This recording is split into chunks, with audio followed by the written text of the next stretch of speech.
अच्छा, द रोमनोव्स, रोमनोव्स ये वो सल्तनत थी जिसके बादशाहों के नाम हम ले रहे थे, या जिसके आगे 3-4 बादशाहों के नाम आएंगे कि रोमनोव्स, ये रोमनोव डायनेस्टी थी। ठीक है, जिस तरह आपके यहाँ मुगल डायनेस्टी है, इसी तरह रोमनोव डायनेस्टी थी। कब से शुरू हुई? 1613 में, when Russian independence was restored lasting to 1914। 1613 से शुरू हुई 1914 तक। ठीक है, after period of civil wars and outside invasions. Okay, तो ये रोमनोव्स डायनेस्टी याद रखिए।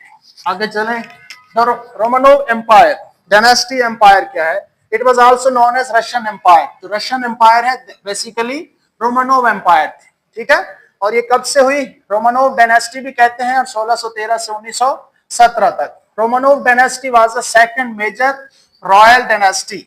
ये बाकायदा एक किंगडम जो थी वो दूसरी थी। इससे पहले रूरिकेट डायनेस्टी थी, रूरिकेट डायनेस्टी उसके बाद ही आई।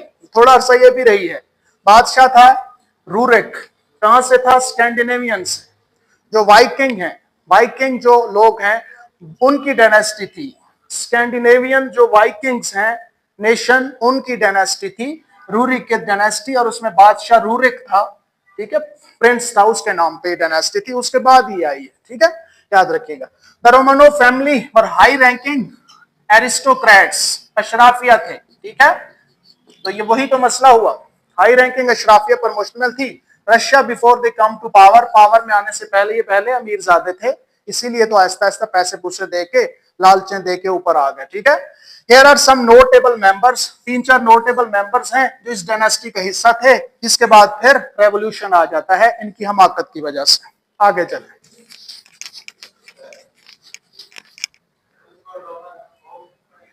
रोमन, वो उसमें रशियन में पढ़ सकते हैं। रशियन में हर वर्ड के आगे ना ओफ ओफ ओफ आता नहीं, वो रशियन में है।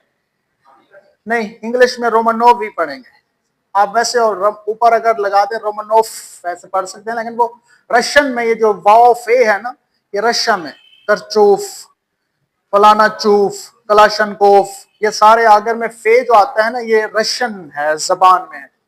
जिस तरह मैंने कहा था कि वो इर्तगल गाजी है, उसका इर्तरोल नाम है, इर्तगल इर्तरोल, हमारे यहाँ गए पढ़ा जाता है। तो मुख्तलिफ लैंग्वेजेस में मुख्तलिफ नाम है। अच्छा जी, तो पहला जो था माइकल वन, रोमनोव डायनेस्टी में पहला कौन था?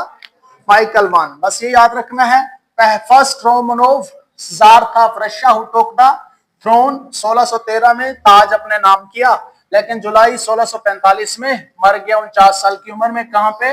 मौजूदा जो रशिया का कैपिटल है मॉस्को। याद रहेगा? ओके जी, आगे चलें। इसके बाद पीटर वन, रिपीटर नहीं है, ये पीटर है। पीटर वन ये पैदा हुआ 1672 मॉस्को में, और इसकी जो डेथ हुई वो 1725 में हुई है, 52 इयर्स एज में, सेंट पीटर्सबर्ग। आज जो शहर है सेंट पीटर्सबर्ग, आज वहां पे इस जो है ये वफात पाए। अच्छा, he was also known as Peter the great, उसको पीटर द ग्रेट भी कहा जाता है। जिस तरह अलेक्जेंडर द ग्रेट था ना, जो अपने आप को कहे ना कि मैं पूरी दुनिया का बादशाह हूं, वो अपने साथ द ग्रेट लगा लेता है। इसने खुद कहा कि मैं पूरी जो सल्तनत है, ये दुनिया की सबसे बड़ी सल्तनत है रोमानोव या रशियन, कि मैं इसका खुदा हूं, मैं इसका बड़ा हूं। उसने अपने नाम के साथ लिखा पीटर द ग्रेट। ठीक है, Peter the great. He transform Russia into, इसमें थोड़ी सी अक्ल आई।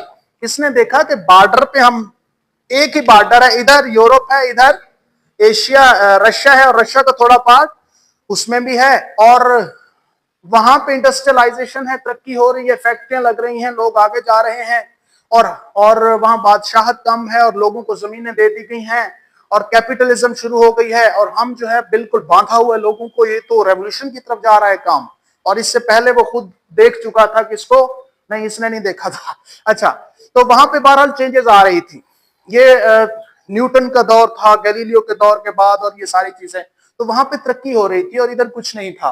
इधर सिर्फ ज़राअत पे काम चल रहा था, और जो पेजेंट्स थे उनको बहुत मजलूम और जो है वो गिरफ्त में रखा हुआ था।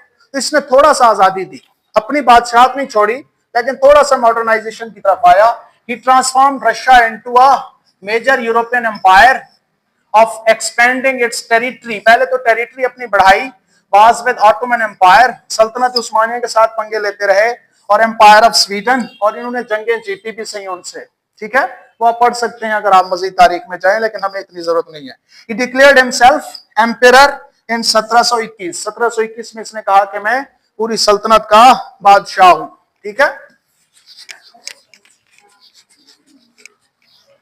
The power of the jars increased. अब इसने क्या किया कि पहले किन की पावर्स थी, थोड़ी बहुत नोबल्स की भी थी, याद है? ऊपर कौन थे? किंग्स या एम्परर्स, और नीचे कौन थे?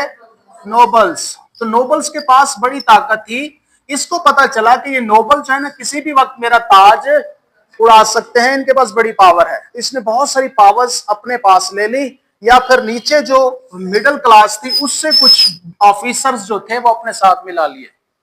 जो मुखलिस लोग थे और जो पैसा लवर नहीं थे, उन नोबल्स को छोड़ के नीचे से जो लोग थे वो अपनी ब्यूरोक्रेसी में और अपनी काबीना में और अपने जो स्टेट के मेन जो सिपाही थे और उसमें उन लोगों को ले आया ताकि वो वफादारी करें। चूंकि नोबल्स जो थे वो आराम खा खा के वो भी बादशाह बनना चाह रहे थे। ठीक है, अच्छा जी, councils of Russia nobles, nobles ने जो अपनी काउंसिल बनाई हुई थी उसको एलिमिनेट कर दिया। ठीक है, इसके बाद ट्रेंड ब्यूरोक्रेट्स कहां से आए? Came from lower classes in the government, government में लेके आया, and military instead of nobles, nobles पे नहीं वो बिलीव किया कि आप जो हमें सिपाही देते हैं वो हमें खुद भी मार सकते हैं, तो वो लोअर से ऊपर लेके आए किंग जो कि उसके खास थे, किंग ऑफिशियल्स। ओके जी, इसके बाद secret police and jars special forces suppressed rebellion, इसके बाद उसने अपनी सीक्रेट पुलिस बनाई जिसने सप्रेस किया, कुछ लाकिन को, रिबेलियंस को, जो नोबल्स की तरफ से उठ रही थी बगावतें। ठीक है, बगावतें उठ रही थी, उनको कुचलने के लिए उसने लोअर क्लास से अपने सोल्जर्स बनाए और फोर्सेस बनाए। ठीक है,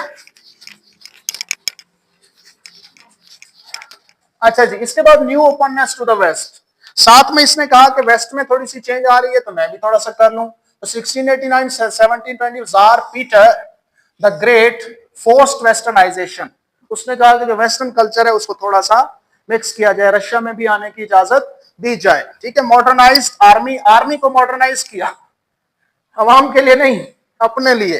वहां से चीजें बोरो की कि देखा कि उनकी आर्मी कैसी है और हमारी भी वैसी होनी चाहिए। ठीक है, असलहा वगैरह जदीद किया, नेवी बनाई, एंड कॉन्टिन्यूड एक्सपेंशन, और फिर लोगों से लड़ता रहा और फिर बढ़ाता रहा अपनी जो सल्तनत थी उसको।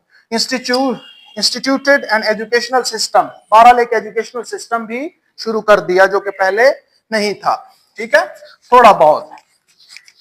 नेक्स्ट ये है जी, यहाँ पे थोड़ा सा जार पीटर द ग्रेट के बारे में थोड़ा सा बता दूं आपको कि फाउंडेड सेंट पीटर्सबर्ग, ये जो आज शहर है सेंट पीटरबर्ग, ये उसने कहा था। ठीक है, बहुत इंपॉर्टेंट है।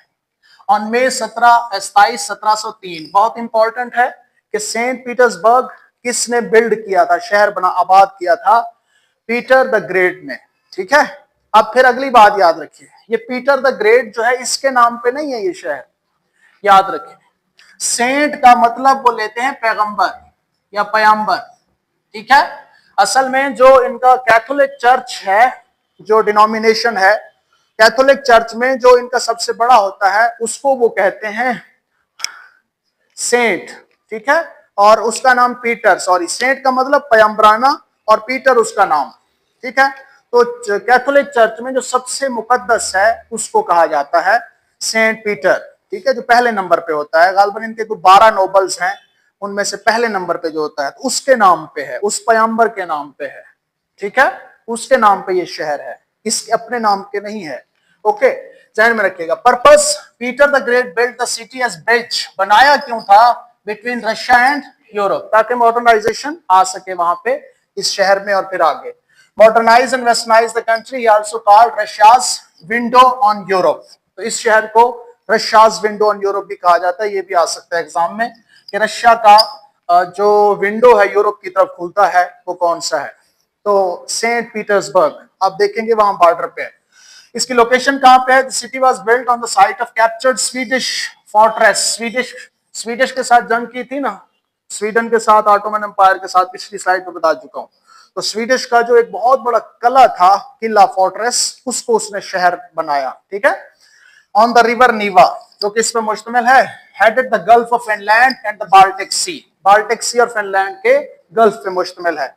नेम क्या था इसका, ये बहुत इंपॉर्टेंट है, एपोस्टल सेंट पीटर। एपोस्टल ही पैगंबर होता है, ठीक है, और सेंट क्या है, सूफी को कहते हैं, पीटर जो है उसका नाम है, ठीक है।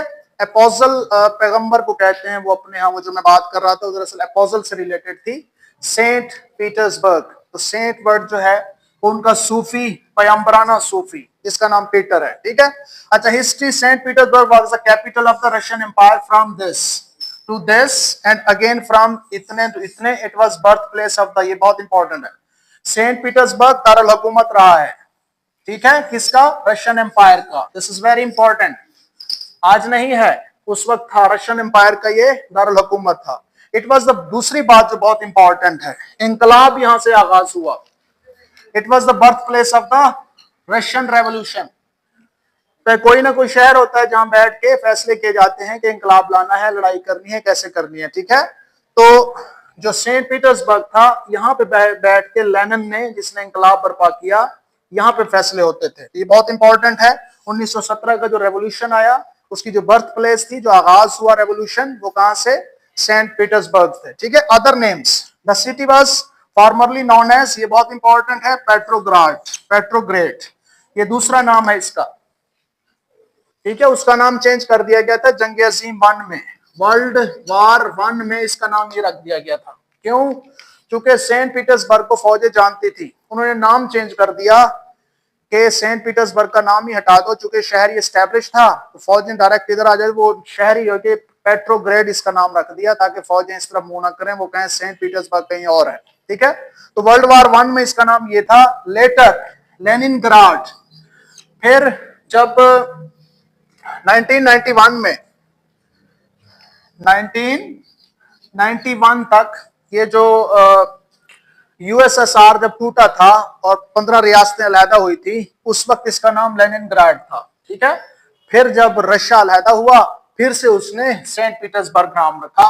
तो पहला ये नाम था, दूसरा ये था, तीसरा ये था, फिर वापस ये वापस आ गया, ठीक है। तो इसके 3 नाम याद रखिएगा, पेट्रोग्रेड, लेनिनग्राड और सेंट पीटर्सबर्ग, ये एक ही शहर के नाम है। क्या टाइम हो रहा है,